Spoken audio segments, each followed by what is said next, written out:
কি বলা আছে, একটি সিলিন্ডারের ব্যাস এবং উচ্চতা যথাক্রমে 12 সেমি এবং 10.5 সেমি, পাই ইকুয়াল টু 22/7 ব্যবহার করে সিলিন্ডারটির আয়তন। তো সিলিন্ডারের আয়তনের ফর্মুলা কি? Volume V equal to pi R square H. Okay, তো পায়ের মান কত? 22/7। এক্ষেত্রে দেখো ব্যাসের মান কত দেওয়া আছে? ব্যাস মানে হচ্ছে, দেখো 2r এর মান দেওয়া আছে হচ্ছে 2r এর মান দেওয়া আছে 12। তো আর ইকুয়াল টু কত হচ্ছে? আর ইকুয়াল টু 6। এখানে 6 ইন্টু 6 এইচ। এইচ এর মান কত দেওয়া আছে? হাইট দেওয়া রয়েছে 10.5। তো এটা হচ্ছে 10.5।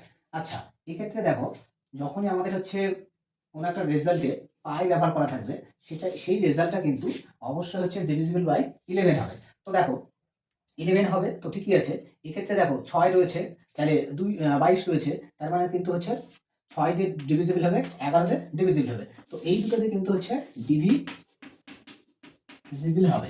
ঠিক আছে, আমাদের যে ভলিউমটা বেরোবে এটা কিন্তু 6 আর 11 দিয়ে ডিভিজিবল হবে। তো এইবার বিভাজ্যতা চেক করে, এত বড় ক্যালকুলেশন না করে আমরা হচ্ছে বিভাজ্যতা চেক করেও অপশন থেকে করতে পারি। দেখো অপশনগুলো কি দেওয়া রয়েছে। তো দেখো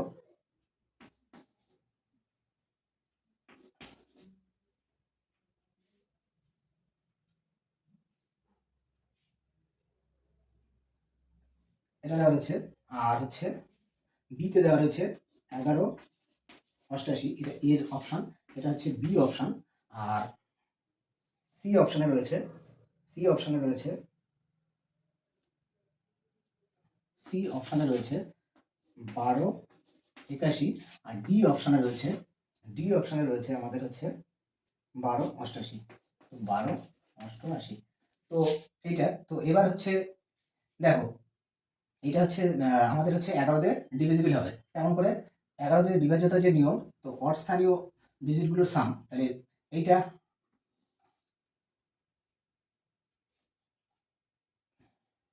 আচ্ছা, এটা কিন্তু 11 দিয়ে বিভাজ্য হচ্ছে না, এই উত্তরটা হবে না। এটা তোমার হচ্ছে কত হচ্ছে 2, আর এদিকে হচ্ছে 3 আর 3 6। তো 6 থেকে 2 বাদ দিলে এটা হচ্ছে 4 হচ্ছে। এটা কিন্তু 11 দিয়ে বিভাজ্য হচ্ছে না, তার মানে এই অপশনটা হচ্ছে না। আচ্ছা, এই অপশনটা 11 দিয়ে বিভাজ্য হচ্ছে কিন্তু, দেখো তো কেমন করে বুঝবো?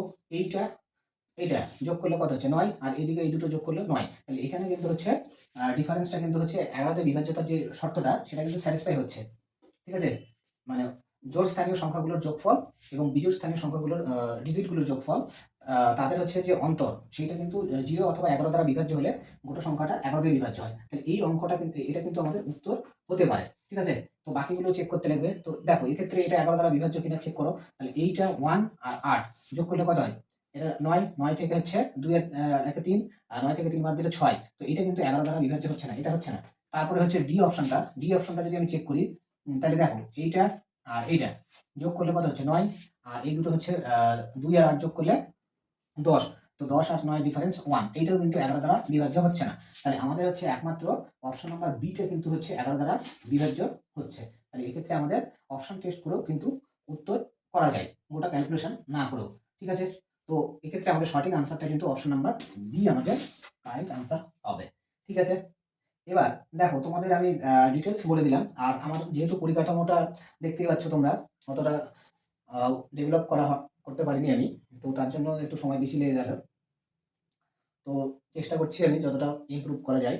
তো ভিডিওটি তোমাদের যদি ভালো লাগে, পরীক্ষার উপযোগী মনে হয়, তাহলে বন্ধু বান্ধবদের মাঝে ভিডিওটি শেয়ার করো এবং লাইক শেয়ার করবে, এবং আমার চ্যানেলটিতে নতুন হয়ে থাকলে সাবস্ক্রাইব করবে। এটা তোমাদের কাছে আমার একটি আন্তরিক অনুরোধ।